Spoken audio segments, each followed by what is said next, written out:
আনাস রাদিয়াল্লাহু তাআলা আনহু বলেন, রাসূল সাল্লাল্লাহু আলাইহি সাল্লাম, আনাস রাদিয়াল্লাহু তাআলা আনহু বলেন, উমর ইবনুল খাত্তাব রাদিয়াল্লাহু তাআলা আনহুর জামানায় যে ব্যক্তি বেশি নেশাদার দ্রব্য পান করতেন তাকে টেনে এনে 40 জুতার বাড়ি মারা হতো। যদি আজকে সে জামানা হতো তো রাস্তায় আসতে আসতে দেখলাম যে ইয়াং ছেলেরা সব বিড়ি টানছে, সিগারেট টানছে, আমার জুতো দিয়ে ওকে মারতাম আমি। আল্লাহ রসুল সাল্লাল্লাহু আলাইহি সাল্লামের পরের যুগের কথা বলা হচ্ছে যে 40 জুতার বাড়ি মারা হতো। কাকে বলেন তো? কাকে বলেন তো? যে ব্যক্তি নিয়মিত পান, বিড়ি, জর্দা, গুল, সিগারেট খাইবা পান করে তাকে। কথা কি বোঝাতে পারলাম? বলেন। আবু হুরায়রা রাদিয়াল্লাহু তাআলা আনহু বলেন, রাসূল সাল্লাল্লাহু আলাইহি সাল্লাম বলেছেন, কোন ব্যক্তি যদি পান, বিড়ি, জর্দা, গুল, সিগারেট খায় এমতো অবস্থায় মারা গেলে জাহান্নাম, এখন থেকে 40 দিন তার নামাজ কবুল হবে না। জি, আল্লাহ রাসূলের যুগে গুল, তামাক জাতীয় জিনিস ছিল না, পরিবর্তন করে আল্লাহ রাসূলের যুগে ছিল এগুলা কি? ওটা আপনি কি বলছেন না? না না না, ওটা কথা বলতে হবে না, বলে দিও তরজমা করে। ও আচ্ছা আচ্ছা, বুঝতে পেরেছি।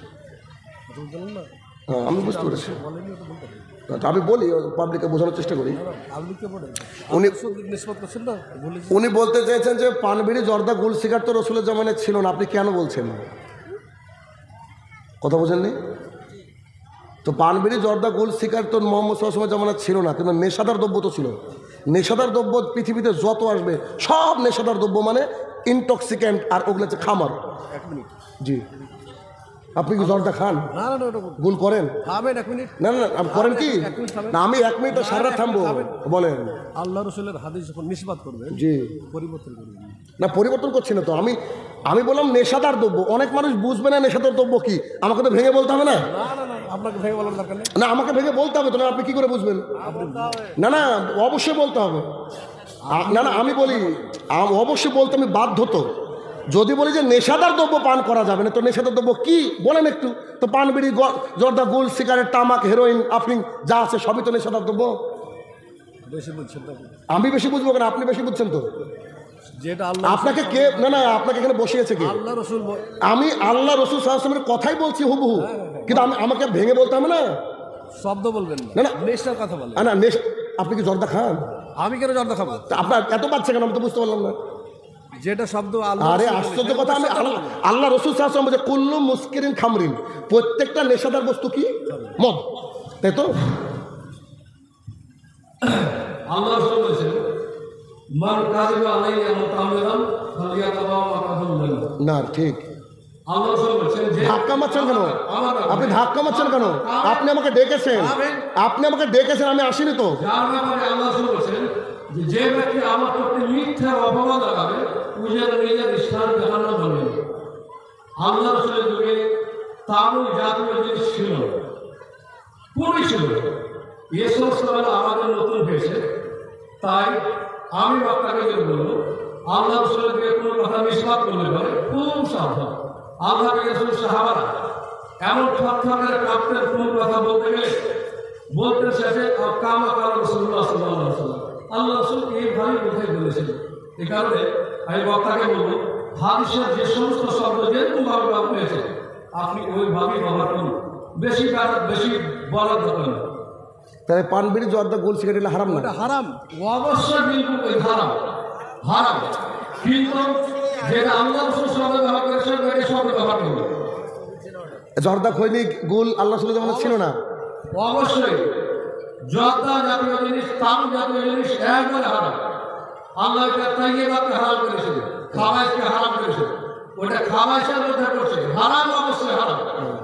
কিন্তু আল্লাহ রাসূল যে শব্দ যেরকম ভাবে ব্যবহার করেছেন আপনি ওইভাবেই ব্যবহার করুন। ওটাই তো বুঝতে পারলাম না। তা আমি যদি না বুঝি মানুষকে না বলি, দেখেন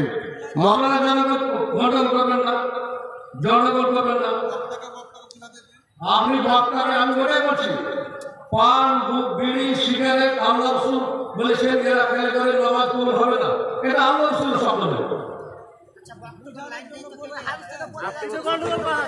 আমি যে হাদিস বলছি শোনেন, আমি বলি, আমি যেটা বলছি আমার কথা হলো যে মোহাম্মদ সাল্লাল্লাহু আলাইহি ওয়াসাল্লাম কি বলেছেন যে নেশাদার দ্রব্য পান করলে 40 দিন তার সলাৎ কবুল হবে না, এই অবস্থা মারা গেলে জাহান্নাম, তবে তওবা করলে আল্লাহ তওবাকারীকে ভালোবাসেন। এটা উনি চাইছেন শুনতে এটা। এবার আপনি যেহেতু আমার বাঙালি ভাই, ভালো করে বুঝেন, এখন আজকে ধরেন হিরোইন, এটা তো নেশাদার দ্রব্য। আমার পরে এমন একটা ধরেন আজকে আমাদের 2024 সাল, 2050 সালে একটা এমন নেশাদার দ্রব্য আসলো যেটা আমরা এখনো জানি না। ধরেন সেই নেশাদার দ্রব্যর নাম হচ্ছে এক্স, উদাহরণস্বরূপ এক্স। তো তখনকার আলেম যখন কথা বলবে তখন কি বলবে? পানবিড়ি, জর্দা, গুল, সিগারেট এবং এক্স, এ বলবে কি বলবে না? কারণ আপনাকে আমাকে বুঝাতে হবে, ভেঙে না দিলে তো হবে না। আজকে এই গ্রামের বহু মা বোনরা বিড়ি ব্যবসা করে। এবার আমি যখন নেশাদার দ্রব্য বলবো, মা পাবলিক কি নিবে? ও নেশাদার দ্রব্য মানে তো মদ। আমাদের পাবলিক এটাই বুঝে নেশাদার দ্রব্য মানে মদ। পানবিড়ি, জর্দা, গুল, সিগারেটকে মদ মনে করে না বলেই আজকে সমাজে এটা প্রচলিত আছে, চলছে। তো এটাকে হারাম মনে করে না বলেই তো আছে। আর মাকরু তো ওইভাবে এসছে। হ্যাঁ, এ কথা সত্য যে বিড়ি বিড়ি শব্দটা হাদিসে নাই, কিন্তু এটা তো উসুল একটা যে আমি যখন এই কথা বলবো, তখন আমাকে ভেঙে দিতে হবে না। আমার বক্তৃতা কি বুঝলো পাবলিক? বলেন। আপনি যে রাগ করছেন, ঠিক আছে, আপনার কথা আমি মেনে নিলাম। আমি নেশাদার দ্রব্য ওটাকে একটু ভেঙে দিচ্ছি যে মানুষ পানবিড়ি, জর্দা, গুল, সিগারেট এখন যতদূর বুঝি আমি। যেমন বাংলাদেশে গিয়ে বলছে, স্যার আমাদের এলাকায় বাবা খায় খুব। আপনারা বাবার নাম শুনেছেন? আমি বললাম আল্লাহ, বাবা কি? তো বলছি এক ধরনের ট্যাবলেট, নেশাদার দ্রব্য। এখন বাংলাদেশে যখন আমি বক্তৃতা করছি তখন আমার বক্তৃতার গতি এইরকম যে রাসূল সাল্লাল্লাহু আলাইহি ওয়াসাল্লাম বলছে পানবিড়ি, জর্দা, গুল, সিগারেট বাবা যারা খাবে তাদের থাকার জায়গা জাহান্নাম। এইখানে যখন বন্ধন বলছি, বাংলাদেশে গিয়ে বলছি আশাব র্যাকে যারা চাকরি করে তাদের ইনকাম হারাম। বলেন আশাব র্যাক বুঝেন? তো আমাকে মোহাম্মদ সাল্লাল্লাহু আলাইহি ওয়াসাল্লামের বাণীটা কি? তোমার সামনে যে পাবলিক থাকবে তাদের জবানে তোমাকে বলতে হবে, নাহলে তো আমরা তো হানাফির মতন হয়ে গেলাম, আরবিতে খুতবা দিতাম, তাহলে কি বুঝবে মানুষ? তা আমার কাজই হচ্ছে কি মানুষকে একদম ক্লিয়ার কাট বলা। বুঝতে পারলেন কি আপনি? না, আমি বুঝতে পারবো না। আমার এই গতিতে চলবে ইনশাল্লাহ, কিছু করার নাই। যে আমি তো এইভাবে চলবো, কারণ আমার ভাইকে আমাকে বোঝাতে হবে। আমার ভাইকে বোঝাতে হবে যে বিড়িটা হারাম। আপনিও বললেন, স্বীকার করলেন হারাম, কিন্তু তর্জমা করতে গিয়ে আপনি বলছেন ওটা বলে। আমি তর্জমা করছি, আমি বলছি কুল্লু মুস্কিরিন খামরিন, প্রত্যেকটা নেশাদার বস্তু মদ, তাই তো? এখন মদগুলা কি কি আপনি বলবেন না পাবলিককে? ও তো এসে বলবো মদ মানে তো ওই যে কি কি বোতলে পাওয়া যায় ওই মদের কথা মনে হয় বলেছে, বিড়ির কথা তো আসেনি গো হাদিসে, তাহলে বিড়ি খাবো বলবে কি বলবেন না? এই আমি চাইনি যে আমার সাথে ভাই কারো দু কথা হোক। সম্মানিত মানুষ আপনারা, আল্লাহ তাআলা আপনাকে সম্মান দিয়েছে। এবার আমার যদি কোনো সে ভুল থাকে আপনি আমাকে বলবেন, আমি আল্লাহর রাস্তায় বলছি, মেনে নেব। এটাই সালাফদের নীতি। কিন্তু আমি যেটা বলছি সম্ভবত আপনার এখানে শুধরানো উচিত, কেননা আমার ভাইয়েরা যে নেশায় আশ্বস্ত রয়েছে, যার মধ্যে ডুবে আছে, সেই বিষয়টা যদি আমি উল্লেখ না করি ভুল হবে। কারণ আমি হচ্ছে ওই বক্তা যে স্টেজে আসার আগে এলাকার মানুষকে বা যারা আমাকে কন্ট্যাক্ট করে তাদেরকে জিজ্ঞাসা করি যে কোন বক্তৃতা দিলে আপনার এলাকায় উপকার হবে। কারণ আমি এসে শুনলাম কি কি ঘটনা আছে, ওই অনুযায়ী আপনার এখানে বক্তৃতা দিচ্ছি আমি। কারণ আমি যদি এখানে জান্নাত জাহান্নামের ওয়াজ করে চলে যাই, কিচ্ছু উপকার হবে না। মানুষ একটু কাঁদবে, হাসবে, ব্যাস এতটুকু। আশা করছি বুঝতে পেরেছেন। হাদিসটা কমপ্লিট করি। রাসূলুল্লাহ সাল্লাল্লাহু আলাইহি ওয়াসাল্লাম বলেন, যে ব্যক্তি নেশাদার দ্রব্য পান করবে, এবার তো আপনারা বুঝে গিয়েছেন, ওনাকে একটু তাসল্লি দিই আমি কথা বলে। যে ব্যক্তি নেশাদার দ্রব্য পান করবে, ওই পান করা অবস্থায় মারা গেলে জাহান্নাম। পান করতে করতে মানে জেনা করার সময়, নেশাদার দ্রব্য পান করার সময় মানুষের ঈমান থাকে না। ওই ব্যক্তি যদি এখন সলাত আদায় করে 40 দিন তার সলাত কবুল হবে না। এরপর ওই ব্যক্তি যদি আল্লাহর কাছে তওবা করে, আল্লাহ তওবাকারীকে ভালোবাসেন।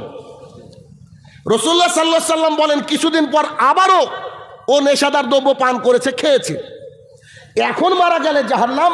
এখন থেকে 40 দিন ইবাদত কবুল হবে না। আল্লাহ তাআলা তওবাকারীকে ভালোবাসেন, তিনি যদি তওবা করে নেন। রাসূলুল্লাহ সাল্লাল্লাহু আলাইহি ওয়াসাল্লাম বলছেন, কিছুদিন পর আবারও নেশাদার দ্রব্য পান করেছে বা খেয়েছে, এখন মারা গেলে জাহান্নাম। এখন থেকে 40 দিন তার সলাৎ কবুল হবে না। এরপরেও যদি তওবা করে, আল্লাহ তওবাকারীকে ভালোবাসে। তবে আল্লাহ সুবহানাহু ওয়া তাআলা বলেন, মুহাম্মদ সাল্লাল্লাহু আলাইহি ওয়াসাল্লাম তুমি তাদেরকে বলে দাও যারা এরকম ভাবে করবে তাদেরকে আমি রাদাগাতুল খাবাল পান করাবো।